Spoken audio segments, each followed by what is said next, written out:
Liberate festival of knowledge, technology and society. നമ്മൾ പൊതുവെ കണ്ടുവരുന്ന സാഹിത്യോത്സവങ്ങൾക്ക് നിന്നൊക്കെ മാറി കൃത്യമായ ചില വരച്ചിടലുകൾക്ക് വേണ്ടിയാണ് ലിബറേറ്റ് ഇവിടെ സാധ്യമാകുന്നത്. അതുകൊണ്ടുകൂടി തന്നെ ലിബറേറ്റിന്റെ ഭാഗമായി തിരഞ്ഞെടുക്കുന്ന ചർച്ചകൾക്കും അത്തരം ശാഠ്യങ്ങൾ ഉണ്ടായിരുന്നു. ഇന്ന് ഏറ്റവും പ്രാധാന്യത്തോടെ സൂക്ഷ്മമായി പറഞ്ഞു വെക്കേണ്ട ഒരു വിഷയത്തിൽ നിന്നാണ് ഇന്നത്തെ പ്രഭാഷണങ്ങൾ ആരംഭിക്കുന്നത്. യുദ്ധവും മുതലാളിത്തവും. ഈ വിഷയത്തിന്മേൽ പ്രഭാഷണം നടത്താൻ ഇവിടെ എത്തിച്ചേർന്നത് നമ്മുടെയൊക്കെ പ്രിയപ്പെട്ട CPIM പാർട്ടി സംസ്ഥാന സെക്രട്ടേറിയറ്റ് അംഗവും ചിന്തയുടെ മാർഗദർശിയും കൂടിയായ ശ്രീ M. സ്വരാജാണ്. അദ്ദേഹത്തെ വളരെ സ്നേഹത്തോടെ സ്വാഗതം ചെയ്യുന്നു. ഈ സെക്ഷന്റെ മോഡറേറ്ററായി ഇവിടെ എത്തിയിട്ടുള്ളത് നമ്മുടെയൊക്കെ ഏറ്റവും പ്രിയപ്പെട്ട എഴുത്തുകാരിയും ചിന്തയുടെ സഹയാത്രികയും ഒക്കെയായ VS ബിന്ദു ടീച്ചറാണ്. ബിന്ദു ടീച്ചർക്കും സ്വാഗതം. ഏറ്റവും സ്നേഹത്തോടെ ഇരുവരെയും സ്വാഗതം ചെയ്തുകൊണ്ട് ഈ വേദി മോഡറേറ്റർക്ക് വിട്ടു നൽകുന്നു.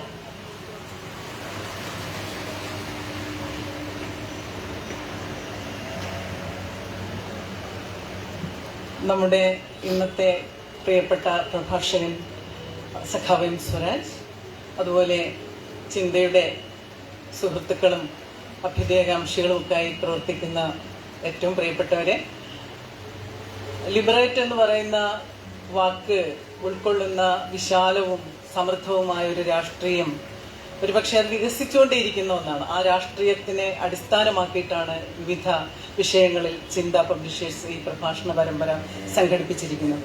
ഇന്നത്തെ നമ്മുടെ വിഷയം യുദ്ധവും മുതലാളിത്തവും എന്നാണ്.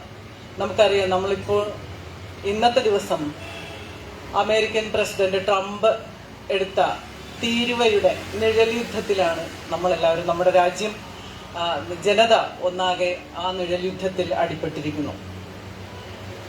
ഏറ്റവും പ്രധാനപ്പെട്ടൊരു കാര്യം, യുദ്ധം എന്ന പേര് വംശഹത്യയിലേക്ക് മാറുന്നു എന്നുള്ളതാണ്. ഇത് രണ്ടും തമ്മിൽ വലിയ വ്യത്യാസങ്ങളില്ലാതെ നമ്മുടെ ഇടയിലേക്ക് വരുന്നുണ്ട്. നിസ്സഹായരായ ഒരു വിഷണ്ണരായ ജനതയായി കൈയും കെട്ടി നോക്കിയിരിക്കാൻ ആവാത്ത തരത്തിൽ ലോകത്ത് യുദ്ധങ്ങൾ വർദ്ധിച്ചുകൊണ്ടേയിരിക്കുന്നു, വംശഹത്യയും വർദ്ധിക്കുന്നു. എക്സ്ട്രീം ഓണർഷിപ്പ് എന്ന് പറയുന്ന ഒരു പുസ്തകത്തിൽ അമേരിക്കൻ നേവി സീൽസ് അവരുടെ ഒരു അനുഭവങ്ങൾ എഴുതി ചേർത്ത പുസ്തകമാണ് ഈ എക്സ്ട്രീം ഓണർഷിപ്പ്. അതിനകത്ത് അവർ പറയുന്നത്, വിയറ്റ്നാം യുദ്ധത്തിനും അറബ് ആഗോള ടെററിസത്തിനും ഇടയിൽ നിശബ്ദരായി ഞങ്ങൾ കഴിഞ്ഞ കാലമത്രയും ഞങ്ങൾ ഡ്രൈ ഡേ എന്ന് വിളിക്കാൻ ആഗ്രഹിക്കുന്നു. അപ്പോൾ അമേരിക്കൻ സങ്കല്പത്തിൽ ഡ്രൈ ഡേ എന്ന് പറഞ്ഞാൽ മനുഷ്യരെ ഹിംസയിലേക്ക് കൊണ്ടെത്തിക്കാത്ത, വിദ്വേഷത്തിലേക്കും വെറുപ്പിലേക്കും കൊണ്ടെത്തിക്കാത്ത ഒരു ദിവസം പോലും ഇല്ല. അവർക്ക് അങ്ങനെയുള്ള ദിവസങ്ങളെയാണ്, സമാധാനമായി ലോകം ആഗ്രഹിക്കുന്ന ദിവസങ്ങളെയാണ് അവർ ഡ്രൈ ഡേ എന്ന് ആ പുസ്തകത്തിൽ രേഖപ്പെടുത്തിയിരിക്കുന്നത്. നമുക്കറിയാം, അരുന്ധതി റോയിയുടെ പുതിയ പുസ്തകത്തിന്റെ ടൈറ്റിൽ തന്നെ finish all, do it kindly എന്ന്. ഏറ്റവും പുതിയ ഗസയുടെ നിലവിളി ലെറ്റേഴ്സ് ഫ്രം ഗസ എന്നൊരു പുസ്തകത്തിന്റെ രൂപത്തിൽ വന്നിട്ടുണ്ട്. What did they do to your eyes Yusuf എന്നൊരു ചോദ്യം. രണ്ട് കണ്ണുകളും ഇല്ലാതാക്കാൻ അവർ നിങ്ങളോട് എന്താണ് ചെയ്തത് യൂസഫ് എന്ന് അതിനകത്തെ ഒരു പാവം ദരിദ്രനായ മനുഷ്യനോട് ആ ചോദ്യം ചോദിക്കുന്ന ഒരു ഭാഗമുണ്ട്. ഈ പുസ്തകങ്ങൾ നമ്മുടെ മുന്നിൽ ഉണ്ട്.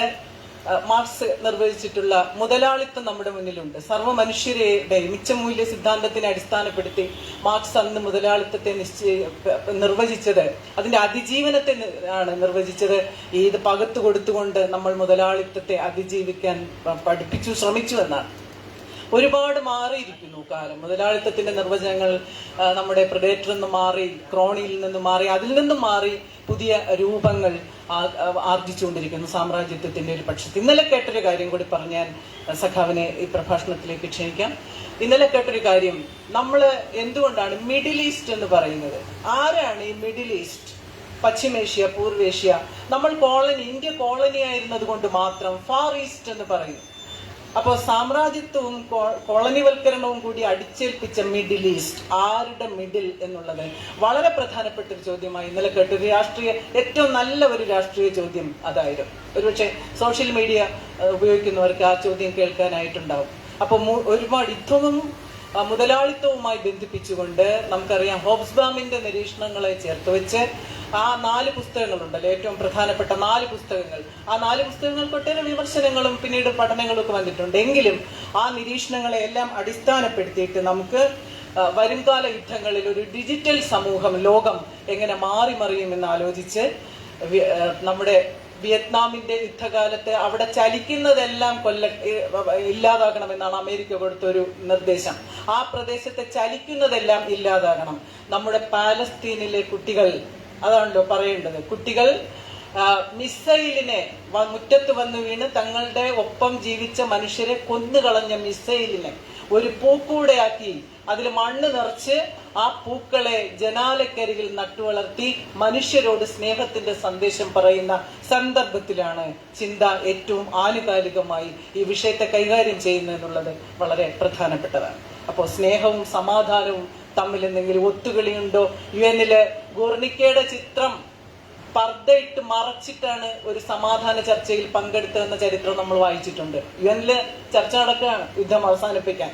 പക്ഷേ അതിന്റെ തൊട്ടു പിന്നിൽ ഗുർണിക്കോയുടെ ഒരു വലിയ ചിത്രമുണ്ടായിരുന്നു. അതിനെ ഒരു കർട്ടനിട്ട് മറച്ചിട്ടാണ് ആ ചർച്ച അവിടെ ഇറങ്ങിയത്. അപ്പോൾ മുഖമോടികൾക്കും നാടകങ്ങൾക്കുമൊക്കെ അന്ത്യം കുറിക്കുന്ന ഒരു ജനാധിപത്യത്തിലേക്ക്, ഒരു വേൾഡ് ഡെമോക്രസിയിലേക്ക് ലോകമെത്തുന്ന ആ നിമിഷത്തെ സ്വപ്നം കണ്ടുകൊണ്ട് യാഥാർത്ഥ്യത്തിലേക്ക് നമുക്ക് എങ്ങനെ കൂടുതൽ കരുത്തരായി നടക്കാം എന്ന് സഖാവ് സ്വരാജിന്റെ പ്രഭാഷണത്തിലൂടെ നമുക്ക് ശ്രമിക്കാം. അദ്ദേഹത്തെ ക്ഷണിക്കും.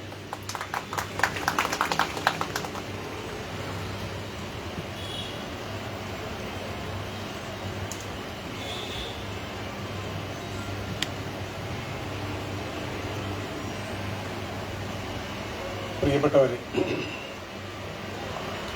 യുദ്ധത്തെക്കുറിച്ച് താൽക്കാലികമായെങ്കിലും ഒരു യുദ്ധത്തിന്റെ ഭീതി ഒഴിവായ ഒരു സാഹചര്യമാണ് നമ്മുടെ രാജ്യത്തെ സംബന്ധിച്ചിടത്തോളം ഇപ്പോൾ ഉള്ളത്. അത്തരമൊരു സന്ദർഭത്തിൽ കൂടിയാണ് ചിന്ത ഇങ്ങനെയൊരു വിഷയം നിശ്ചയിച്ചിട്ടുള്ളത്. യുദ്ധങ്ങളുടെ ചരിത്രം മറ്റ് പലതും എന്നതുപോലെ നിയതമായ ഒരു രൂപമുള്ളതല്ല. ലോകത്തിലെ ആദ്യത്തെ യുദ്ധമേത് എന്ന ചോദ്യത്തിന് ഏറ്റവും ശരിയായ ഒരു ഉത്തരം കണ്ടുപിടിക്കുക പ്രയാസവുമാണ്. ചിലർ പറഞ്ഞതായി കേട്ടിട്ടുള്ളത് സുമേറിയൻ യുദ്ധമോ മറ്റോ ആണ് എന്നാണ്. ആ ഉത്തരം ശരിയായിരിക്കാൻ ഒരു സാധ്യതയുമില്ല.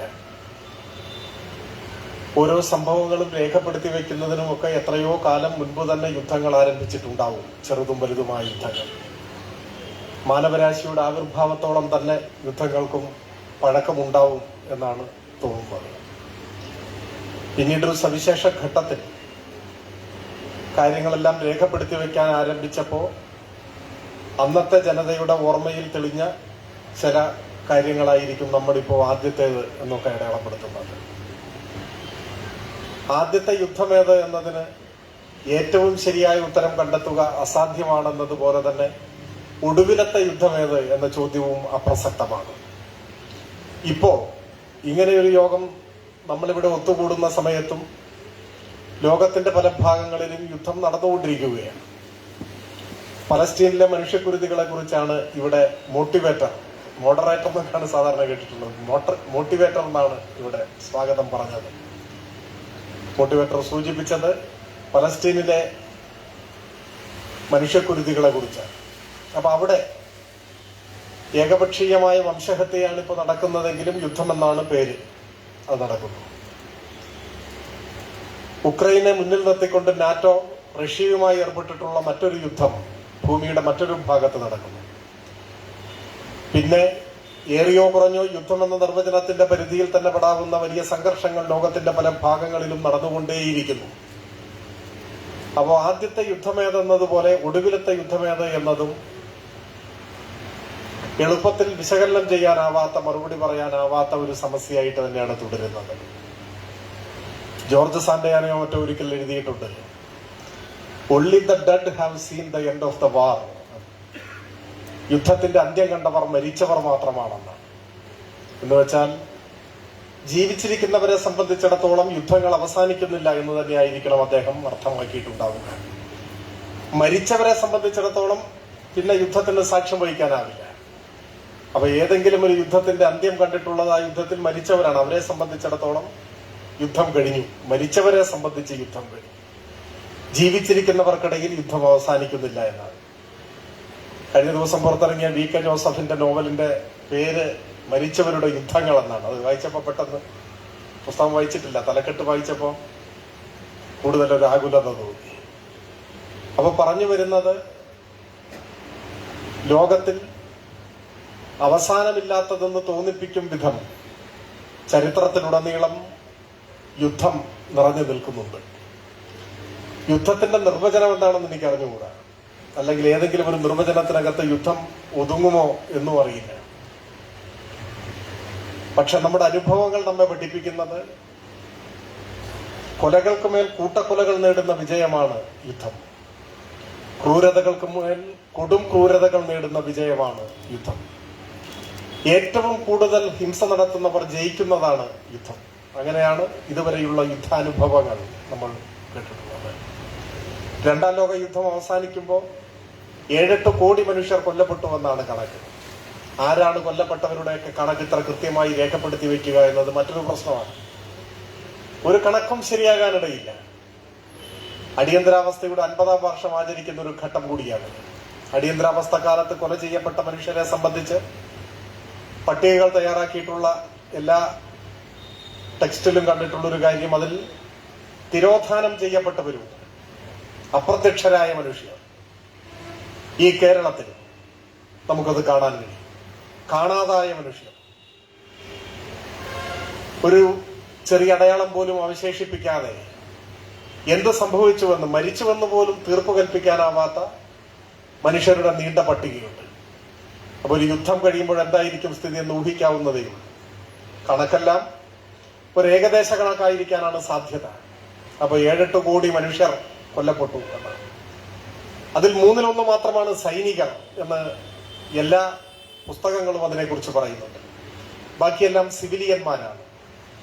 യുദ്ധം തുടങ്ങാനെടുക്കുന്ന തീരുമാനത്തിലോ ആ തീരുമാനം നടപ്പിലാക്കുന്നതിലോ ഒരു പങ്കും വഹിച്ചിട്ടില്ലാത്തവർ, യുദ്ധവുമായി ആ അർത്ഥത്തിൽ യാതൊരു ബന്ധവുമില്ലാത്തവർ, അങ്ങനെയുള്ളവരാണ് കൂടുതലായും കൊല്ലപ്പെട്ടിട്ടുള്ളത്. എല്ലാ യുദ്ധങ്ങളുടെയും അനുഭവം അതാണ്. ഇപ്പൊ പലസ്തീനെ കുറിച്ച്, ഗസയെ കുറിച്ച് ഇവിടെ സൂചിപ്പിച്ചു. ഗസയിലും കൊല്ലപ്പെട്ടവരെ സംബന്ധിച്ചുള്ള ഏകദേശ കണക്ക് ലോകത്തിലെ ചില മാധ്യമങ്ങൾ പുറത്തുവിട്ടതനുസരിച്ച് മഹാഭൂരിപക്ഷവും കുഞ്ഞുങ്ങളാണ്, കൊച്ചു കുട്ടികളാണ്. ഒരു ദിവസം മുതൽ 1, 2, 4, 5 ഒക്കെ വയസ്സ് പ്രായമുള്ള കൊച്ചു കുഞ്ഞുങ്ങളാണ് കൊല്ലപ്പെട്ടവരിൽ മഹാഭൂരിപക്ഷം. കഴിഞ്ഞ ദിവസം പുറത്തിറങ്ങിയ മാതൃഭൂമി ഓണപ്പതിപ്പിൽ ശ്രേഷ്ഠനായ കഥാകാരൻ ടി പത്മനാഭന്റെ ഒരു കഥയുണ്ട്. ആ കഥയിൽ കഥാനായകനെ ഒരു സമ്മേളനത്തിൽ പ്രസംഗിക്കാൻ വേണ്ടി സംഘാടകർ വിളിച്ചു കൊണ്ടുപോവുകയാണ്. പ്രസംഗിക്കേണ്ട വിഷയം പുതുകാല സാഹിത്യത്തിൽ നിർമ്മിത ബുദ്ധിയുടെ ഉപയോഗം എന്നതാണ്. പുതുകാല സാഹിത്യത്തിൽ നിർമ്മിത ബുദ്ധി കൊണ്ടുള്ള ഉപയോഗം എന്നതാണ്.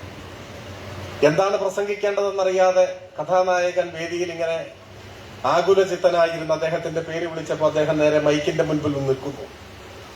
അദ്ദേഹം ഒരു കൊച്ചുകുട്ടിയെ പോലെ വരയ്ക്കുന്നുണ്ട്. എന്താണ് സംസാരിക്കേണ്ടതെന്നറിയില്ല. അല്പനേരം സദസ്സിനെ നോക്കി നിന്ന ശേഷം അദ്ദേഹം സംസാരിച്ചു തുടങ്ങുന്നു. ആദ്യത്തെ വാചകം ഇങ്ങനെയാണ്: കുട്ടികൾ നിലവിളിക്കുകയാണ്, ഞാനത് കേൾക്കുന്നുണ്ട്, ശ്രദ്ധിച്ചാൽ നിങ്ങൾക്കും അത് കേൾക്കാൻ കഴിയും. ഞാൻ ഗസയിലാണുള്ളത്. ഇടിഞ്ഞുപൊളിഞ്ഞ കെട്ടിടാവിശിഷ്ടങ്ങൾക്കിടയിൽ ആകാശത്തേക്ക് നോക്കി കൈകൾ ഉയർത്തി നിൽക്കുകയാണ് ഗസയിലെ കുട്ടികൾ. അവരുടെ അച്ഛനമ്മമാർ മരിച്ചുപോയി, കൊന്നതാണ് എന്ന് കഥ ഇങ്ങനെ നീണ്ടുപോകും. അവർക്ക് വിശക്കുന്നുണ്ട് എന്നാണ് കഥയിൽ പറയുന്നത്. ആകാശത്തുനിന്ന് വിമാനത്തിൽ ഭക്ഷണപ്പൊതികൾ ഇട്ടു തരുമെന്ന് പ്രതീക്ഷിച്ച് കൈകൾ ഉയർത്തി നിൽക്കുന്ന കുഞ്ഞുങ്ങളെയാണ് ആ കഥയിൽ. പക്ഷെ ഭക്ഷണത്തിന് പകരം ബോംബും മിസൈലുമാണ് വർഷിക്കുന്നത് എന്ന് ഞാൻ കഥയിലേക്ക് കൂടുതൽ കടന്നു പോകുന്നില്ല. പറഞ്ഞു വരുന്നത്, പുതുകാല സാഹിത്യത്തിൽ നിർമ്മിത ബുദ്ധിയെക്കുറിച്ചുള്ള പങ്കിനെക്കുറിച്ച് പ്രസംഗിക്കാൻ എഴുന്നേറ്റ് നിൽക്കുന്ന ഒരാളും മനുഷ്യനാണെങ്കിൽ ഗസയിലെ കുട്ടികളുടെ വിലാപത്തെക്കുറിച്ച് പറഞ്ഞേ തീരൂ എന്ന വർത്തമാനകാല സാഹചര്യത്തിലാണ് നമ്മൾ നിൽക്കുന്നത്. ലോകത്തിന്റെ ഒരു ഭാഗത്ത് ഇങ്ങനെ ദയാരഹിതമായി മനുഷ്യരെ കൊന്നുകൊണ്ടേയിരിക്കുന്നു യുദ്ധത്തിന്റെ പേരിൽ. ചരിത്രത്തിലുടനീളം ഇത്തരം അനുഭവങ്ങൾ നമുക്ക് കാണാനും കഴിയും. യുദ്ധത്തിലെ വിജയപരാജയങ്ങളെ കുറിച്ചും ചിന്തോദ്ദീപകമായ ഒരുപാട് നിരീക്ഷണങ്ങൾ നമുക്ക് ചുറ്റും പുസ്തക രൂപത്തിലുണ്ട്. യുദ്ധത്തിൽ സത്യത്തിൽ വിജയികൾ എന്ന് പറയുന്നത് പല തലത്തിൽ പരാജയപ്പെട്ടവർ മാത്രമാണ് യുദ്ധത്തിലുള്ളത്. പലതലത്തിൽ പരാജയപ്പെട്ടവരിലാണ് ഏതെങ്കിലും ഒരു വിഭാഗത്തെ നാം വിജയികൾ എന്ന് പറയുന്നത്. കാലത്തിന് ഭേദപ്പെടുത്താനാവാത്ത മുറിവുകളുമായി ജീവിക്കുന്നവരാണ് യുദ്ധത്തിൽ പങ്കാളികളായിട്ടുള്ള എല്ലാ രാഷ്ട്രവും എന്നതാണ് വസ്തുത.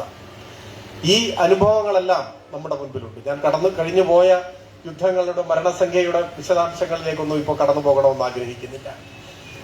ഇപ്പോഴും യുദ്ധത്തെക്കുറിച്ചുള്ള ഭീതിയാണ് ലോകത്തിന്റെ മുൻപിലുള്ള ഏറ്റവും പ്രധാനപ്പെട്ട ഒരു പ്രശ്നം. ലോകത്തിലെ മിക്കവാറും രാജ്യങ്ങളെല്ലാം അവരുടെ വരുമാനത്തിന്റെ മുഖ്യ പങ്കും ചെലവഴിക്കുന്നത് സൈന്യങ്ങളെ നിലനിർത്താനാണ്.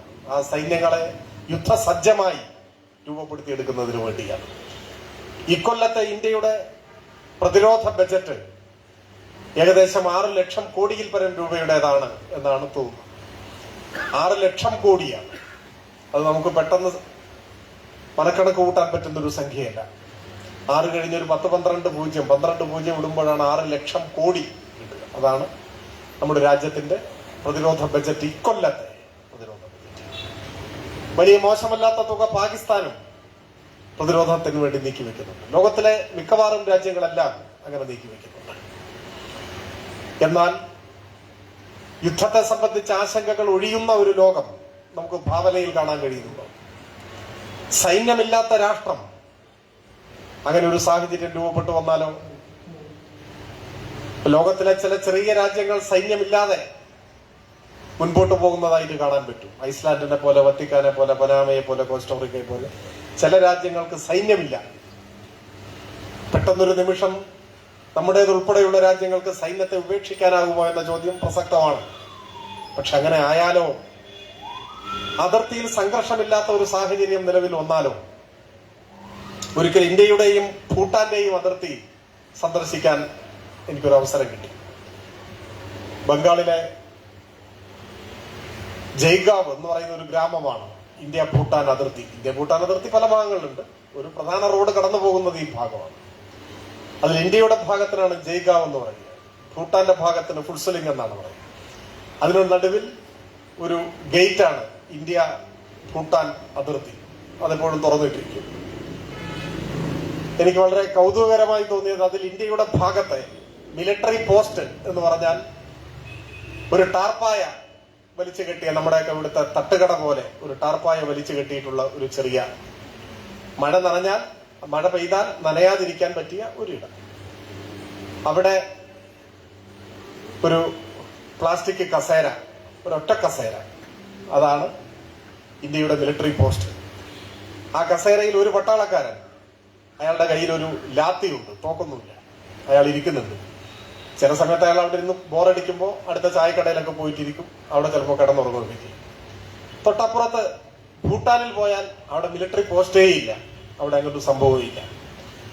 ഏത് സമയത്ത് വേണമെങ്കിലും നമുക്ക് ഭൂട്ടാനിൽ കടന്നു ചെല്ലാം. വിസ വേണ്ട, പാസ്പോർട്ട് വേണ്ട, അങ്ങനത്തെ കാര്യങ്ങളൊന്നും ആവശ്യമില്ല. ഇന്ത്യൻ രൂപ അവിടുത്തെ കടകളിലൊക്കെ കൊടുക്കാം, അതൊക്കെ അവിടെ വാങ്ങും. അങ്ങനെ ഒരു രാജ്യ അതിർത്തിയുണ്ട്. എന്നാൽ തീർത്തും വിഭിന്നമായ ഒരു സാഹചര്യം ഇന്ത്യ പാക് ബോർഡറിൽ നമുക്ക് കാണാൻ സാധിക്കും.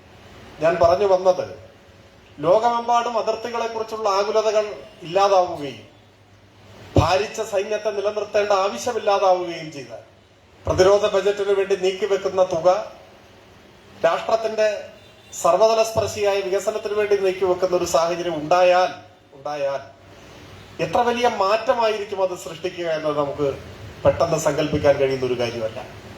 എന്നിട്ടും എന്തുകൊണ്ടാണ് ലോകത്തിലെ മഹാഭൂരിപക്ഷം രാജ്യങ്ങളും വൻതോതിലുള്ള സൈന്യത്തെ നിലനിർത്തുകയും അതിനെ ആധുനികവൽക്കരിക്കുകയും കൂടുതൽ പ്രഹരശേഷിയുള്ള ആയുധങ്ങൾ നിർമ്മിക്കുന്നത് സംബന്ധിച്ച ഗവേഷണ സ്ഥാപനങ്ങൾ ആരംഭിക്കുകയും അത്തരത്തിലുള്ള പരീക്ഷണങ്ങൾ നടക്കുകയും ചെയ്യുന്നത്? നമ്മുടെ വിഷയം യുദ്ധവും മുതലാളിത്തവും എന്നതാണ്. മുതലാളിത്തത്തിന്റെ നിർവചനങ്ങളിലേക്കൊന്നും പോകേണ്ട കാര്യമില്ല. എല്ലാ ഉൽപാദനോപാധികളും സ്വകാര്യ നിയന്ത്രണത്തിന് കീഴിലാവുകയും എല്ലാ ചലനങ്ങളും ലാഭത്തെ കേന്ദ്രീകരിച്ചാവുകയും ചെയ്യുന്നതാണ് മുതലാളിത്തം. നമ്മൾ പണ്ട് മുതലേ കേട്ടിട്ടുണ്ട്. മുതലാളിത്തത്തിന്റെ ലക്ഷ്യം ലാഭമാണ്, കൂടുതൽ ലാഭമാണ്. അതിനവലംബിക്കുന്ന മാർഗം ചൂഷണമാണ്. അതുകൊണ്ട് മുതലാളിത്തത്തിന്റെ മുഖമുദ്ര ചൂഷണമായിരിക്കുന്നു. എല്ലാറ്റിൽ നിന്നും ലാഭം മാത്രം പ്രതീക്ഷിക്കുന്ന ഒരു സാമൂഹ്യ വ്യവസ്ഥയ്ക്ക് ലോകത്തെ നന്മയിലേക്ക് നയിക്കാനാവില്ല എന്ന് പറയാറുണ്ട്. ആ മുതലാളിത്തത്തിന്റെ നിഘണ്ടുവിൽ ഇന്ന് ഏറ്റവും കൂടുതൽ ലാഭം ഉണ്ടാക്കാൻ കഴിയുന്ന വ്യവസായങ്ങളിൽ ഒന്ന്, അതിന്റെ മുൻപന്തിയിൽ നിൽക്കുന്നത് ആയുധ വ്യവസായമാണ്. ആ ആയുധ വ്യവസായത്തിന്റെ മുൻപിൽ ഇന്ന് നിൽക്കുന്നത് അമേരിക്കയാണ്. ലോകത്തിലെ മൊത്തം ആയുധ കയറ്റുമതിയുടെ പകുതിയോളം, 42% മറ്റോ ആണെന്ന് തോന്നുന്നു, അമേരിക്കയാണ് ചെയ്തുകൊണ്ടിരിക്കുന്നത്. ലോകത്തിൽ സമാധാനത്തിന്റെ 100 പൂക്കൾ വിടരുന്ന അസാധാരണമായ ഒരു സാഹചര്യം ഉണ്ടായാലോ, എല്ലാ രാജ്യങ്ങളുടെയും അതിർത്തികൾ സംഘർഷമൊഴിയുകയും രാഷ്ട്രങ്ങൾക്കിടയിൽ സാഹോദര്യത്തിന്റെ ഒരു പുതിയ വസന്തം വിടരുകയും ചെയ്താലോ, പാരസ്പര്യത്തിന്റെയും സ്നേഹത്തിന്റെയും ഉദാത്തമായ ഭാവങ്ങൾ രാഷ്ട്രങ്ങളുടെ അടയാളങ്ങളായി മാറുന്ന ഒരു കാലത്ത് ആദ്യം പട്ടിണിയിലായി പോവുക അമേരിക്കയായിരിക്കും. വലിയ പ്രതിസന്ധിയെ നേരിടുക അമേരിക്കയെ പോലെ ഇസ്രായേലിനെ പോലെ ചില രാജ്യങ്ങളാണ്. കാരണം ആയുധ വ്യവസായത്തെ അടിസ്ഥാനമായി സമ്പദ്ഘടന കെട്ടിപ്പടുത്തിട്ടുള്ള രാഷ്ട്രങ്ങളാണ് ഇങ്ങനെയുള്ള ചില രാജ്യങ്ങൾ.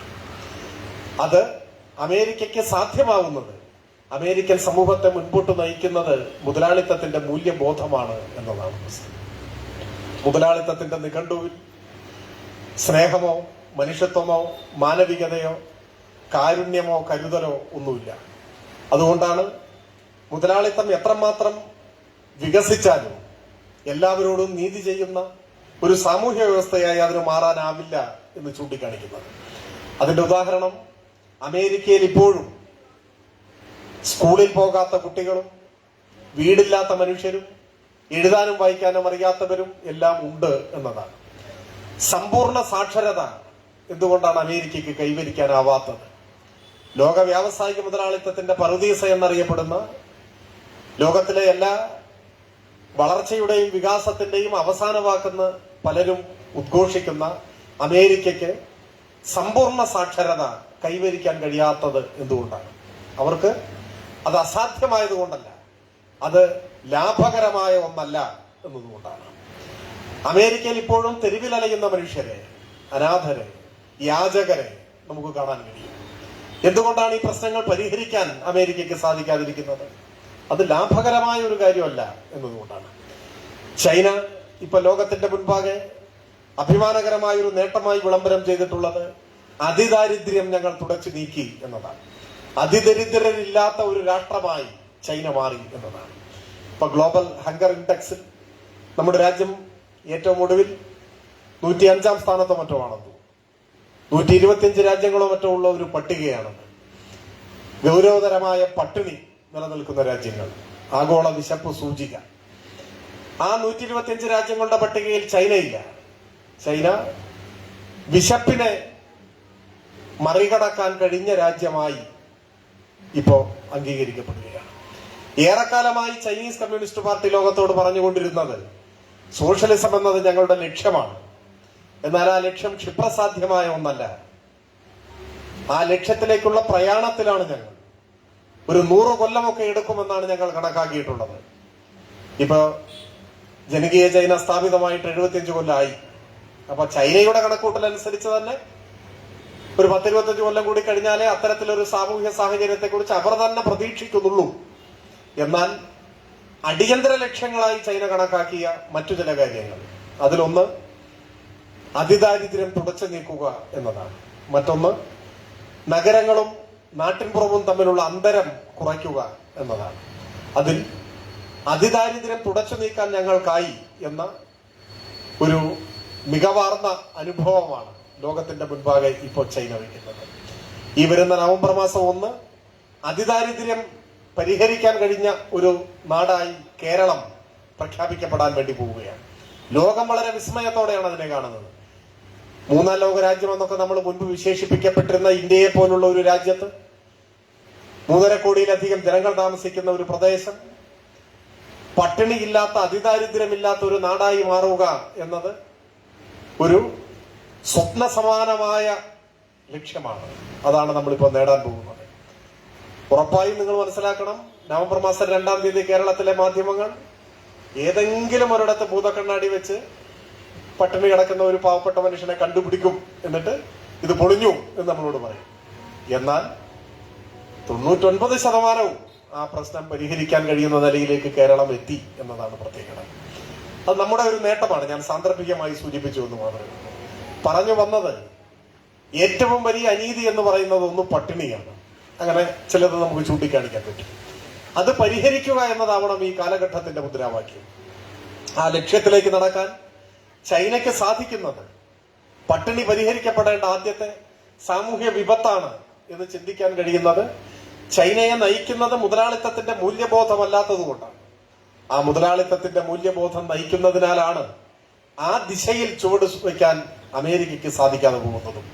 അത് മുതലാളിത്തത്തിന്റെ ഒരു സഹജമായ ദൗർബല്യമായി നമുക്ക് മനസ്സിലാക്കാൻ സാധിക്കുന്നതാണ്. ആ മുതലാളിത്തമാണ് ലോകത്തിലെമ്പാടും യുദ്ധങ്ങൾ നിലനിൽക്കണമെന്നും യുദ്ധങ്ങൾ കൂടുതൽ ശക്തമായി നടക്കണമെന്നും അതുവഴി ആയുധ വ്യവസായം ശക്തിപ്പെടണമെന്നും അങ്ങനെ ലാഭം കൊയ്യാൻ കഴിയുമെന്നുമെല്ലാം ലോകത്തിലെ ആയുധ വിപണിയും ആയുധ വിപണിയെ നിയന്ത്രിക്കുന്ന മുതലാളിത്ത ലോകവും കണക്കാക്കുന്നു എന്നതാണ് നമുക്ക് തിരിച്ചറിയാൻ കഴിയുന്ന ഒരു യാഥാർത്ഥ്യം. ഞാൻ ഒരുപാട് ദീർഘമായി സംസാരിക്കണമെന്ന് ആഗ്രഹിക്കുന്നില്ല. അതുകൊണ്ട് തന്നെ സമാധാനത്തെക്കുറിച്ചുള്ള ഏതു സ്വപ്നവും മുതലാളിത്തത്തിന്റെ എല്ലാ മൂല്യബോധങ്ങൾക്കുമെതിരായ, മുതലാളിത്തത്തിന്റെ കാഴ്ചപ്പാടുകൾക്കെതിരായ ഒരു സമരം കൂടിയാണ്. മനുഷ്യരെ യുദ്ധോത്സുകരാക്കുക എന്നതും സ്വാഭാവികമായും ഈ കാലഘട്ടത്തിൽ മുതലാളിത്തം ആഗ്രഹിക്കുന്ന ഒരു കാര്യമാണ്. നമ്മുടെ നാടിനെ എത്രമാത്രം യുദ്ധാസക്തി ബാധിച്ചിരുന്നു എന്നത് ഏതാനും ആഴ്ചകൾക്ക് പുറകിലേക്ക് തിരിഞ്ഞു നോക്കിയാൽ മാത്രം നമുക്ക് മനസ്സിലാക്കാൻ കഴിയുന്ന ഒന്നാണ്. സങ്കുചിത ദേശാഭിമാനം വളർത്തിക്കൊണ്ട് യുദ്ധാസക്തിയുള്ള മനുഷ്യരെ സൃഷ്ടിച്ച് അത്തരത്തിലൊരു അരക്ഷിതാവസ്ഥ ഏതൊരു യുദ്ധത്തിന്റെയും അന്തരീക്ഷത്തിൽ ലോകത്തിന്റെ മിക്കവാറും ഭാഗങ്ങളിലെല്ലാം ഉണ്ടായിട്ടുള്ളതാണ്. അതാണ് നമ്മുടെ രാജ്യത്തും പ്രത്യക്ഷപ്പെട്ടത്. നമ്മുടെ രാജ്യത്ത് എന്ന് അമൂർത്തമായി പറയേണ്ട കാര്യമില്ല, നമ്മുടെ നാട്ടിലും നമുക്കിടയിലുള്ളവരിലും അത് എത്രമാത്രം ബാധിച്ചിട്ടുണ്ട് എന്ന് നമുക്ക് മനസ്സിലാക്കാൻ കഴിയുന്നതേ ഉള്ളൂ. അപ്പോൾ ചില അനിവാര്യമായ യുദ്ധങ്ങളെ കുറിച്ചുള്ള ചിന്തകൾ സ്വാഭാവികമായും നമ്മുടെ മനസ്സിലുണ്ടാവും. അമൂർത്തമായ ജീവകാരുണ്യവാദമായി സമാധാനത്തെ കാണാൻ കഴിയുമോ എന്ന പ്രശ്നവും ഉയർന്നു വരും. അത്തരത്തിലുള്ള സാഹചര്യങ്ങളെ ഞാൻ നിഷേധിക്കുന്നതേയില്ല. പക്ഷെ അത്തരത്തിലുള്ള അനിവാര്യമായ യുദ്ധങ്ങൾ ശാശ്വതമായ സമാധാനത്തിനു വേണ്ടിയാണ് ലക്ഷ്യം വെച്ചിരുന്നത് എന്ന കാര്യത്തിൽ ഒരു സംശയവുമില്ല. അതിന്റെ ഏറ്റവും നല്ല ഉദാഹരണം 2-ാം ലോക യുദ്ധം തന്നെയാണ്. 2-ാം ലോക യുദ്ധം പൊട്ടിപ്പുറപ്പെടുന്ന കാലത്ത് സോവിയറ്റ് യൂണിയൻ അതിന്റെ ഭാഗമായിരുന്നില്ല എന്ന് നമുക്ക് എല്ലാവർക്കും അറിയാം. റിബൻട്രോപ്പ് മൊളോട്ടോവ് പാക്ട്, അനാക്രമണ സന്ധി സമാധാനം ലക്ഷ്യം വെച്ചുകൊണ്ടുണ്ടായതാണ്. യുദ്ധത്തിൽ പങ്കെടുക്കുന്നില്ല എന്ന സോവിയറ്റ് യൂണിയന്റെ നിലപാടിനെ തന്നെയാണ് അത് പ്രതിഫലിപ്പിച്ചത്. 2-ാം ലോക യുദ്ധം പൊട്ടിപ്പുറപ്പെട്ട ഘട്ടത്തിൽ യുദ്ധാസക്തിയോടെ യുദ്ധഭൂമിയിലേക്ക് എടുത്തു ചാടിയ രാജ്യത്തിന്റെ പേരല്ല സോവിയറ്റ് യൂണിയൻ. ഞങ്ങൾ ഈ യുദ്ധത്തിനില്ല എന്ന നിലപാട് സ്വീകരിച്ച രാജ്യമാണ്. എന്നാൽ ഏകപക്ഷീയമായ ആക്രമണം ഹിറ്റ്ലർ അഴിച്ചുവിടുകയും സോവിയറ്റ് യൂണിയന്റെ ഭൂപ്രദേശങ്ങൾ കൈയടക്കുകയും ചെയ്തൊരു ഘട്ടത്തിൽ ഗത്യന്തരമില്ലാതെയാണ് സോവിയറ്റ് യൂണിയൻ ആ യുദ്ധത്തിൽ ഭാഗമാകുന്നത്. അങ്ങനെ ഗത്യന്തരമില്ലാതെ സോവിയറ്റ് യൂണിയൻ ഏർപ്പെടേണ്ടി വന്ന യുദ്ധമാണ് 2-ാം ലോക യുദ്ധം. യുദ്ധാനന്തരമോ ഹിറ്റ്ലർ കൊല്ലപ്പെട്ടു, ജർമ്മനി കീഴടങ്ങി. ആ സാഹചര്യങ്ങളെല്ലാം നമുക്കറിയാം. ഹിറ്റ്ലറെ കീഴടക്കിയത് റഷ്യൻ റെഡ് ഗാർഡുകളായിരുന്നു എന്ന് നമുക്കറിയാം. അവൻ ലോകത്തെ കിടുകിട വിറപ്പിച്ചിരുന്ന ഹിറ്റ്ലറെ പരാജയപ്പെടുത്തി റീസ്റ്റാഗിന്റെ മുകളിൽ ചെമ്പതാക നാട്ടിയ ആ യുദ്ധ മികവിന്റെ അംഗീകാരത്തോടെ ലോകത്തിലെ മറ്റു രാജ്യങ്ങളെയെല്ലാം കീഴടക്കാം എന്ന നിലപാടല്ല സോവിയറ്റ് യൂണിയൻ സ്വീകരിച്ചത്. 2-ാം ലോക യുദ്ധാനന്തരം സോവിയറ്റ് യൂണിയൻ മുൻകൈയെടുത്താണ് വേൾഡ് പീസ് കൗൺസിൽ രൂപീകരിച്ചത്. WPC ഉണ്ടാവുന്നത് അങ്ങനെയാണ്. WPC ഒരു ഘട്ടത്തിൽ മുൻപോട്ട് വെച്ച മുദ്രാവാക്യം സാർവത്രിക നിരായുധീകരണമാണ്.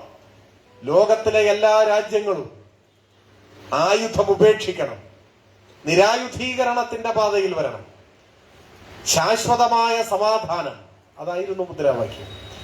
സോവിയറ്റ് യൂണിയൻ 2-ാം ലോക യുദ്ധത്തിൽ ഹിറ്റ്ലറെ പരാജയപ്പെടുത്തിയ ആ വലിയ വിജയം നേടിയതിന്റെ തൊട്ടുപുറകെ ഇത്തരമൊരു സമാധാന പ്രസ്ഥാനം കെട്ടിപ്പടുക്കുകയാണ് ചെയ്തത്. ഇന്ത്യ ഉൾപ്പെടെയുള്ള ലോക രാജ്യങ്ങളിൽ വേൾഡ് പീസ് കൗൺസിലിന്റെ ഭാഗമായി സമാധാന പ്രസ്ഥാനങ്ങൾ നിലവിൽ വന്നു. AIPSO അങ്ങനെയാണ് ഇന്ത്യയിൽ രൂപീകരിക്കപ്പെടുന്നത്. All India Peace and Solidarity Committee രൂപീകരിക്കപ്പെടുന്നത് അത്തരമൊരു ഘട്ടത്തിലാണ്. ലോക സമാധാനം എന്നത് ലോകത്തിലെ എല്ലാ സോഷ്യലിസ്റ്റുകളുടെയും ഒരു മുദ്രാവാക്യം തന്നെയായിരുന്നു. ലോക സമാധാനം നീണാൾ വാഴട്ടെ എന്ന മുദ്രാവാക്യം ഉത്ഭവിച്ചത് വേൾഡ് പീസ് കൗൺസിലിന്റെ തീരുമാനത്തിന്റെ ഭാഗമായിട്ടാണ്. എന്നാൽ രണ്ടാം ലോക യുദ്ധത്തിന്റെ ചരിത്രം തന്നെ പരിശോധിച്ചാലും എങ്ങനെയാണ് മുതലാളിത്തം അമേരിക്ക അതിനെ കണ്ടതെന്ന് നമുക്കറിയാം.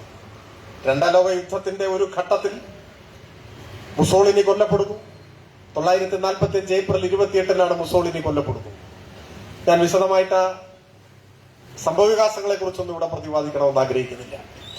2 നാൾ കഴിഞ്ഞപ്പോൾ ഹിറ്റ്ലർ ആത്മഹത്യ ചെയ്തു. ആത്മഹത്യ ചെയ്യുകയല്ലാതെ മറ്റൊരു മാർഗവും ഉണ്ടായില്ല. ആർത്തിരമ്പി വരുന്ന കടല പോലെ തിരയടിച്ചു വരുന്ന റഷ്യൻ ചെമ്പടയുടെ മുന്നേറ്റം കണ്ട് വളർത്തുനായെയും കാമുകിയെയും കൊലപ്പെടുത്തിയ ശേഷം ഹിറ്റ്ലർ ആത്മഹത്യ ചെയ്തു എന്നാണ് പറയുന്നത്.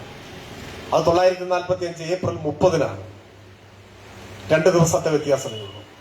എന്ന് വെച്ചാൽ ഇറ്റലി വീണു, ജർമ്മനി വീണു, അച്ചുതണ്ട് ശക്തി കൊണ്ട് അച്ചുതണ്ട് ഒടിഞ്ഞു. ആ അർത്ഥത്തിൽ രണ്ടാം ലോക യുദ്ധം ഏതാണ്ട് കഴിഞ്ഞു. ഹിറ്റ്ലറും മുസോളിനിയും ഇല്ലാതെ, ഇറ്റലിയും ജർമ്മനിയും ഇല്ലാതെ പിന്നെ ഒരു യുദ്ധം അസാധ്യവുമാണ്. ജപ്പാന്റെ ചില ചെറിയ ആക്രമണങ്ങൾ ഒരുപക്ഷെ അപ്പോഴും ഉണ്ടാകാം. എന്നാൽ രണ്ടാം ലോക യുദ്ധം ഏകദേശം 1945 ഏപ്രിലോടെ അവസാനിച്ചു എന്ന് തന്നെയാണ് അർത്ഥം. എന്നാൽ പിന്നെയും 3 മാസം കഴിഞ്ഞാണ് ഹിരോഷിമയിലും നാഗസാക്കിയിലും അണുബോംബ് പ്രയോഗിക്കാൻ അമേരിക്ക തീരുമാനിക്കുന്നത്. ഹാരിയസ് ട്രൂമാനാണ് അന്ന് അമേരിക്കയുടെ പ്രസിഡന്റ്.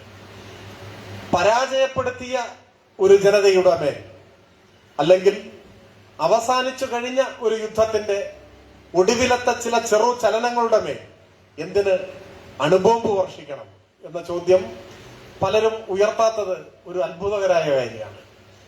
ലോകം കണ്ട ഏറ്റവും വലിയ കൊടും ക്രൂരതയായി വിലയിരുത്തേണ്ടതാണത്.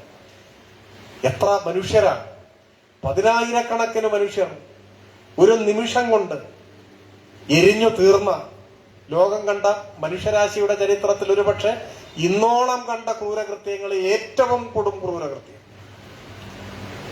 അവിടെ കൊണ്ട് അവസാനിക്കാതെ എത്ര തലമുറകളെ ഈ ആണവ വിസ്ഫോടനത്തിന്റെ ആഘാതം വേട്ടയാടുന്നുണ്ട്.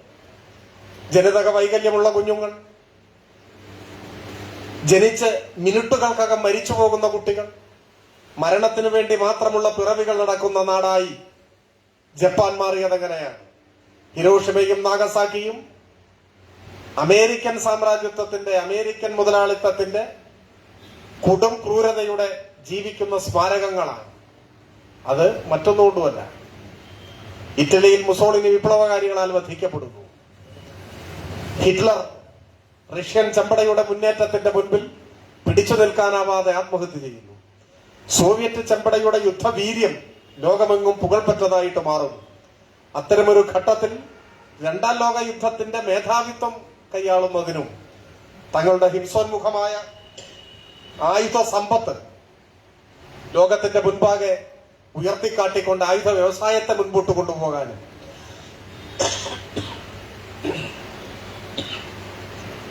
സംസാരം നിർത്താനായി ശരീരം ഓർമ്മിപ്പിക്കുന്നത്.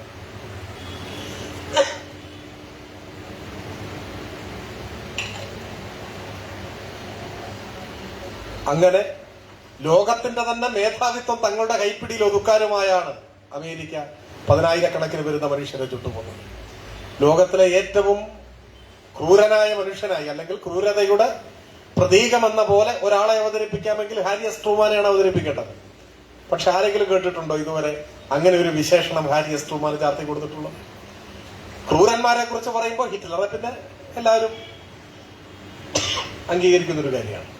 അതിനോട് ചേർത്ത് വെച്ച് സ്റ്റാലിന്റെ ചിത്രമാണ്, ഹിറ്റ്ലറെ പരാജയപ്പെടുത്തിയ സ്റ്റാലിന്റെ ചിത്രമാണ് കൊണ്ടുവരിക. പക്ഷെ ഹാരിയസ് ട്രൂമാന്റെ ചിത്രം നമ്മൾ എവിടെയും കണ്ടിട്ടില്ല. അതാണ് മുതലാളിത്തത്തിന്റെ പ്രചരണ യുദ്ധം എന്നുകൂടി നമ്മൾ തിരിച്ചറിയേണ്ടതായിട്ടുണ്ട്.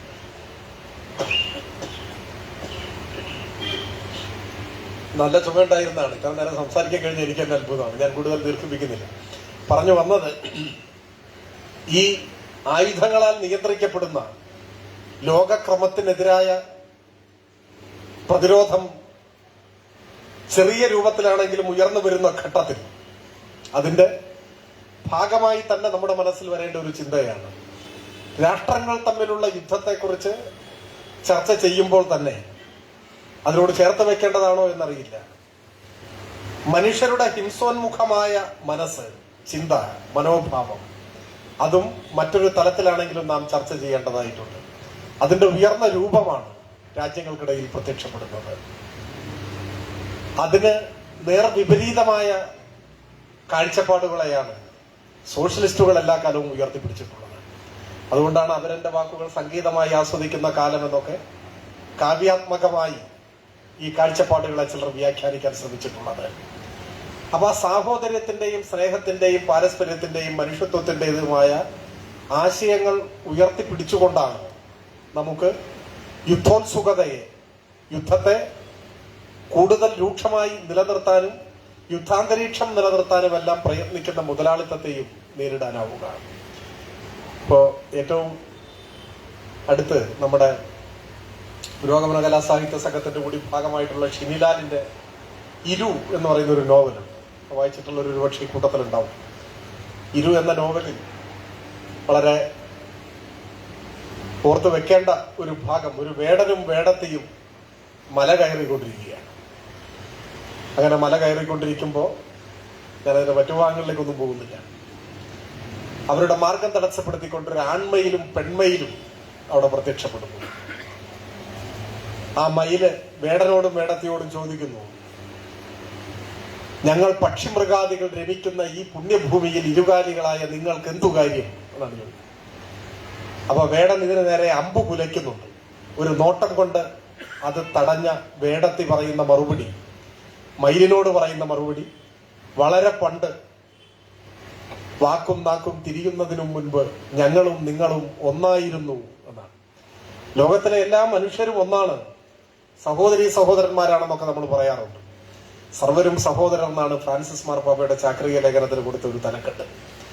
എന്നാൽ മനുഷ്യർ മാത്രമല്ല, പക്ഷിമൃഗാദികളും മനുഷ്യരും ജീവനുള്ള സകലരും ഒന്നാണ് എന്നൊരു പുതിയതായിരിക്കില്ല കാഴ്ചപ്പാട് തന്റെ നോവലിൽ ഷിനിലാൽ മുൻപോട്ട് വെക്കുന്നു. നമ്മുടെ സഹോദരനായ ഒരു എഴുത്തുകാരനാണ് ഇങ്ങനെ ഒരു പരാമർശം തന്റെ കൃതിയിൽ നടത്തുന്നതെന്നത് വളരെ അഭിനന്ദിക്കപ്പെടേണ്ട ഒരു കാര്യമാണ്. അപ്പോ അങ്ങനെ പറഞ്ഞു കഴിയുമ്പോൾ ഈ അമ്പു കുലച്ചു നിൽക്കുന്ന വേടനോട് മയില് പറയുന്നുണ്ട്, ആയുധത്തിന്റെ അഹന്തയുമായാണോ നിങ്ങൾ മല കയറാൻ വന്നിരിക്കുന്നത്? അത് വലിച്ചെറിയൂ എന്നാണ് പറയുന്നത്. മയിലിന്റെ വാക്കുകേട്ട് ഈ ആയുധം വലിച്ചെറിയുന്നതായാണ് നോവലിൽ ചിത്രീകരിച്ചിട്ടുള്ളത്. ആയുധത്തിന്റെ അഹന്ത എന്നതൊരു നല്ല പ്രയോഗമാണ്. എല്ലാ ആയുധങ്ങളും പ്രതിനിധാനം ചെയ്യുന്ന ഭാവം ആധിപത്യത്തിന്റെയും അഹന്തയുടെയും ക്രൂരതയുടെയും ഒക്കെയാണ്. ആയുധം കൊണ്ട് പരിക്കേൽപ്പിക്കുകയല്ലാതെ മറ്റൊരു ഉപയോഗവും സാമാന്യഗതിയിലില്ല. ആ ആയുധ വ്യവസായമാണ് ലോകത്തിലെ ഏറ്റവും ലാഭകരമായ വ്യവസായം. കൂടുതൽ കൂടുതൽ പ്രഹരശേഷിയുള്ള ആയുധങ്ങൾക്ക് വേണ്ടിയുള്ള അന്വേഷണമാണ് നമ്മുടെ ഗവേഷണശാലകളിൽ അധികവും നടക്കുന്നത്.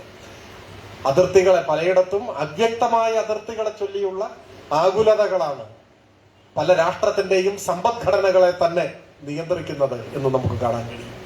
ഇത്തരമൊരു സാഹചര്യം നമ്മുടെ ലോകത്തിന്റെ മുന്നിൽ ഏറെക്കാലമായി വെല്ലുവിളികളായി ഉയർന്നു നിൽക്കുമ്പോൾ അത് മുതലാളിത്തത്തിന്റെ കാഴ്ചപ്പാടിലെ അനിവാര്യമായ, അല്ലെങ്കിൽ മുതലാളിത്തത്തിന്റെ കാഴ്ചപ്പാടിലെ അല്ല, മുതലാളിത്തം ശക്തമായി നിലനിൽക്കുന്ന ഒരു ലോകത്ത് അനിവാര്യമായി ഉണ്ടാവുന്ന ദുരന്തമാണ് എന്നതാണ് വസ്തുത. അതുകൊണ്ട് യുദ്ധോത്സുകതയ്ക്കെതിരായി, യുദ്ധ സാഹചര്യങ്ങൾക്കെതിരായുള്ള ഏത് വാക്കും അഭിപ്രായ പ്രകടനങ്ങളും അല്ലെങ്കിൽ യുദ്ധത്തിൽ കൊല്ലപ്പെടുന്ന മനുഷ്യരോടുള്ള ഐക്യദാർഢ്യവും അവരോടുള്ള നമ്മുടെ ഐക്യപ്രഖ്യാപനവുമെല്ലാം സൂക്ഷ്മാർത്ഥത്തിൽ മുതലാളിത്തത്തിനെതിരായ ഒരു രാഷ്ട്രീയ നിലപാട് കൂടിയാണ്. ആ നിലപാട് കൂടുതൽ ശക്തിപ്പെടേണ്ട ഒരു കാലമാണിത് എന്ന് സമകാല സംഭവങ്ങളും നമ്മെ ഓർമ്മപ്പെടുത്തുന്നുണ്ട് എന്നുകൂടി സൂചിപ്പിച്ചുകൊണ്ട് ഞാൻ എന്റെ എളിയ വാക്കുകൾ അവസാനിക്കും.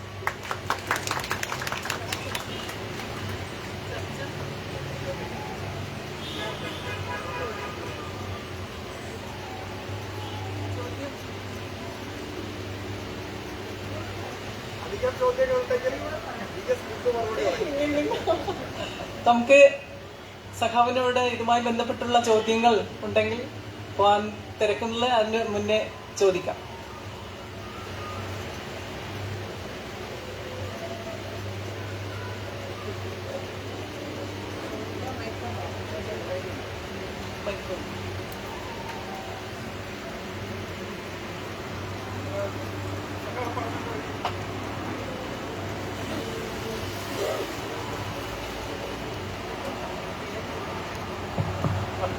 സഖാവ് പറഞ്ഞിരുന്നില്ല, ഹാരി ട്രൂമാന്റെ അമേരിക്കൻ പ്രസിഡന്റ് പുള്ളിയുടെ യഥാർത്ഥ റോള് ചരിത്രത്തിൽ വന്നിട്ടില്ല എന്ന് പറഞ്ഞിട്ടുണ്ട്. യഥാർത്ഥത്തിൽ ഹിറോഷിമയില് ബോംബിങ് ഡിസിഷൻ എടുത്തത് ഹാരി ട്രൂമാൻ ആയിരുന്നല്ലോ. എന്തുകൊണ്ട് ചരിത്രത്തിന്റെ ഒരു ഈ ഭൂമികയിൽ വരുന്നില്ല? ഹിറോഷിമ ബോംബിങ്ങിന്റെ ഭൂമികയിൽ ഹാരി ട്രൂമാൻ എന്തുകൊണ്ട് അദ്ദേഹത്തെ തമസ്കരിക്കുന്നു? എന്റെ ചോദ്യം. നേരത്തെ പറഞ്ഞ പോലെ മറ്റേ മോട്ടിവേറ്റർ തുടർന്നുള്ള ചോദ്യങ്ങളോട് പ്രതികരിക്കും. എനിക്ക് ട്രെയിനിന് പോകേണ്ടതുണ്ട്. ഞാൻ അവസാനത്തെ മറുപടി ഒന്നും പറയുന്നില്ല. ഞാൻ പറഞ്ഞതിലുണ്ട്, ഈ രണ്ടാം ലോക യുദ്ധാനന്തരം വൻതോതിലുള്ള ഒരു പ്രചരണ യുദ്ധം കൂടി നടക്കുന്നുണ്ട്.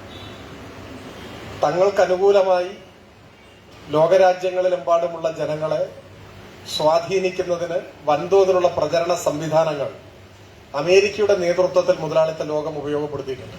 അതിന്റെ ഒരുപാട് ഉദാഹരണങ്ങളും കഥകളും ഒക്കെ പറയുന്നത് വളരെ രസകരമാണ്. നമുക്ക് പഠിക്കാൻ വളരെ പഠനക്ഷമതയുള്ള ഒരു വിഷയം തന്നെയാണ് അത്. അപ്പൊ അതിന്റെ കൂടി ഭാഗമായിട്ടാണ് സ്റ്റാലിൻ ക്രൂരതകളുടെ ഒരു ഭാഗം, ഒരു കഥ, ഒരു എപ്പിസോഡ് ആരംഭിക്കുന്നത് ഈ പ്രചരണത്തിന്റെ കൂടി തുടർച്ചയായിട്ടാണ്. അത് നമ്മളെ തന്നെ എത്രമാത്രം സ്വാധീനിച്ചിട്ടുണ്ട് എന്ന് നമുക്കിപ്പോ സ്വയം ഒരു പരിശോധന നടത്തിയാൽ മനസ്സിലാക്കാവുന്നതേ ഉള്ളൂ. പക്ഷെ ഇപ്പോ ആഴത്തിലുള്ള പല പഠനങ്ങളും പുറത്തിറങ്ങുന്നുണ്ട്.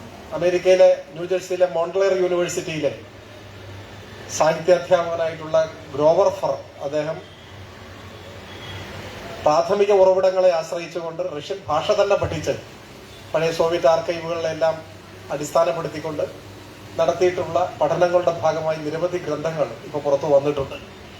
അതിൽ ഇപ്പൊ മലയാളത്തിൽ തന്നെ പരിഭാഷപ്പെടുത്തപ്പെട്ട ക്രൂഷ്ചേവ് ലൈഡ് എന്ന് പറഞ്ഞു, ക്രൂഷ്ചേവ് നുണ പറഞ്ഞു എന്ന് പറഞ്ഞിട്ടൊരു വലിയ പുസ്തകം തന്നെ ഇപ്പം പുറത്തിറങ്ങിയിട്ട് വേറെ ഒട്ടേറെ പുസ്തകങ്ങൾ. അതുപോലെ തന്നെ ഒരു ഇറ്റാലിയൻ പത്രപ്രവർത്തകനായിരുന്ന ഡൊമിനിക്കോ ലോസർദോ എഴുതിയിട്ടുള്ള ഒരു പുസ്തകം ഈ അടുത്ത കാലത്ത്, ഈ മോൺവില്ലയുടെ മറ്റൊരു പുസ്തകം. ഇതൊക്കെ സമീപകാലത്ത് നടന്നിട്ടുള്ള വളരെ ആഴമേറിയ പഠനങ്ങളുടെയും ഗവേഷണങ്ങളുടെയും ഭാഗമായിട്ടുള്ള അവരുടെ വിലയിരുത്തലുകൾ. അതിൽ പലതും വായിക്കുമ്പോൾ നമ്മൾ ഞെട്ടിപ്പോകും. നമ്മൾ കേട്ടത്, നമ്മൾ മനസ്സിലാക്കിയത്, അറിഞ്ഞത് തീർത്തും വ്യത്യസ്തമായ മറ്റൊരു കഥയാണ് എന്ന് നമുക്ക് മനസ്സിലാക്കാൻ കഴിയും. ഇപ്പൊ ഒരിക്കൽ എവിടെയോ വയസ്സായിട്ട് ഞാൻ ഓർക്കുന്നു, ഒരിക്കൽ സ്റ്റാലിൻ മൊളോട്ടോവിനോട് ചോദിച്ചു അത്രേ, മരണാനന്തരം എനിക്ക് എന്ത് സംഭവിക്കുമെന്ന് നിങ്ങൾക്കറിയാമോ എന്ന് ചോദിച്ചു അത്രേ. അപ്പൊ മൊളോട്ടോവ് നിശബ്ദനായി നിന്നു. അപ്പൊ സ്റ്റാലിൻ തുടർന്നു. അദ്ദേഹം പറഞ്ഞു, നുണയുടെ പർവ്വത സമാനമായ ഒരു കൂമ്പാരം രൂപപ്പെട്ടു വരും. പക്ഷെ എനിക്ക് ഉറപ്പുണ്ട്, ചരിത്രത്തിൽ ആഞ്ഞു വീശുന്ന സത്യത്തിന്റെ കാറ്റ് ജനങ്ങളെ വസ്തുതകൾ ബോധ്യപ്പെടുത്തുക തന്നെ ചെയ്യും, നുണയുടെ ഈ കൂമ്പാരത്തെ തകർത്ത് കളയുക തന്നെ ചെയ്യും എന്ന് അദ്ദേഹം പറഞ്ഞതായി എവിടെയോ വായിച്ച് ഞാൻ കേട്ടിട്ടുണ്ട്. ഇപ്പൊ ഒരുപക്ഷെ നടക്കുന്ന സമകാല പഠനങ്ങൾ ആ സത്യത്തിന്റെ കാറ്റിന്റെ തുടക്കമായിരിക്കും എന്ന് ഞാൻ പ്രതീക്ഷിക്കുകയാണ്. പറഞ്ഞു വന്നത് ഇത്രയുമേ ഉള്ളൂ. ലോകത്തിൽ മാനവരാശിക്ക് നേരെ നടന്ന ഏറ്റവും വലിയ അതിക്രമം, അന്യായം, അത് അണുബോംബ് വർഷിച്ചതാണ്, യാതൊരു സംശയവുമില്ല. അത്രയധികം ആളുകളെ അത്ര കുറഞ്ഞ സമയം കൊണ്ട് കൊന്ന മറ്റൊരു അനുഭവം ഇന്നോളം ഇല്ല എന്നാണ് എനിക്ക് തോന്നുന്നത്. എന്നിട്ടും അത് യുദ്ധം കഴിഞ്ഞാണ്. ഹിറ്റ്ലറും പോയി, മുസോളിനിയും പോയി, നാസിപ്പടയും വീണു, ഫാസിസ്റ്റുകളും പോയി, എല്ലാം കഴിഞ്ഞാണ്. അത് കഴിഞ്ഞ് 3 മാസം കഴിഞ്ഞാണ്. എന്നിട്ടും അങ്ങനെ ഒരു ക്രൂരകൃത്യം ചെയ്ത, കൊടും ക്രൂരത ചെയ്ത അമേരിക്ക, രക്തദാഹിയായ അമേരിക്കയ്ക്ക് അങ്ങനെ ഒരു പരിവേഷം അല്ല ഉള്ളത്. അതിന് നേതൃത്വം കൊടുത്ത പ്രസിഡന്റിനെ സത്യത്തിൽ എത്രമാത്രം വെറുക്കപ്പെട്ടവനായി മാറണം, അങ്ങനെയല്ല ഉള്ളത്. അതിന്റെ കാരണം ഇതേ ഉള്ളൂ. അന്ന് തങ്ങളുടെ സർവസജ്ജമായ സന്നാഹങ്ങൾ ഉപയോഗപ്പെടുത്തിക്കൊണ്ട് അമേരിക്കയുടെ നേതൃത്വത്തിൽ, അമേരിക്കയും ബ്രിട്ടനും എല്ലാം ഉൾപ്പെടെയുള്ള മുതലാളിത്ത ലോകം രാഷ്ട്രീയ ലക്ഷ്യത്തോടെ വൻപിച്ച പ്രചരണ കൊടുങ്കാറ്റ് അഴിച്ചുവിട്ടിട്ടുണ്ട്. പല വിധേന അവരുടെ സംവിധാനങ്ങൾ പ്രവർത്തിച്ചിട്ടുണ്ട്. അമേരിക്കൻ സ്റ്റേറ്റ് ഡിപ്പാർട്ട്മെന്റ് കോടിക്കണക്കിന് മില്യൺ അതിനായി നീക്കിവെച്ച് വലിയ പ്രചരണ യുദ്ധം സംഘടിപ്പിച്ചിട്ടുണ്ട്. അതിന്റെ എല്ലാം ഭാഗമായി തമസ്കരിക്കപ്പെട്ട ഒരു ഏടാണ്, അല്ലെങ്കിൽ വേണ്ടത്ര ചർച്ച ചെയ്യപ്പെടാതെ പോയ ഒരേടാണ് എന്ന് മാത്രമേ ഇപ്പൊ പറയാൻ കഴിയൂ എന്നാണ് എനിക്ക് തോന്നുന്നു. അപ്പൊ നിങ്ങളുടെ എല്ലാവരുടെ അനുവാദത്തോടെ ഞാനിപ്പോ പോവാണ്. പ്രിയമുള്ളവരെ, ഒരാപത് ഘട്ടത്തിൽ ഓർമ്മകൾ എത്തിപ്പിടിക്കുന്ന ചരിത്രജ്ഞാനം, അതാണ് സഖാവ് സ്വരാജിന്റെ ഭാഷണത്തിലൂടെ നമ്മൾ കേട്ടത്. ഇത്രയും നേരം ഒരു പുതിയ അനുഭവമായി മാറുന്നു അത് എന്നുള്ളതാണ് വളരെ സവിശേഷമായി തോന്നിയത്. പാകിസ്ഥാനും ഇന്ത്യക്കുമിടയിൽ എല്ലാ പൗർണമി രാവിലും ഒരു വാതിൽ തുറക്കുമത്രേ. ആ വാതിൽ തുറന്നാൽ അവിടെ ഒരു ശിലാ തൽപ്പമുണ്ട്. ആ തൽപ്പത്തിൽ 2 രാജ്യങ്ങളിലെയും ആളുകൾ, സംഗീതജ്ഞർ വന്ന് പാടാറുണ്ട്. അന്ന് ആ വാതിലുകൾ എല്ലാവർക്കുമായി തുറക്കും എന്നൊന്ന് കേട്ടിട്ടുണ്ട്. നമുക്ക് അത്തരം ശിലാ തൽപ്പങ്ങൾ ലോകം മുഴുവൻ തുറക്കാനുള്ള കെൽപ്പ് ഉണ്ടാകട്ടെ, രാഷ്ട്രീയം ഉണ്ടാകട്ടെ എന്ന് പറഞ്ഞുകൊണ്ട് സഖാവ് സ്വരാജിന് ഈ ഘട്ടത്തിൽ നന്ദി പറയുന്നു.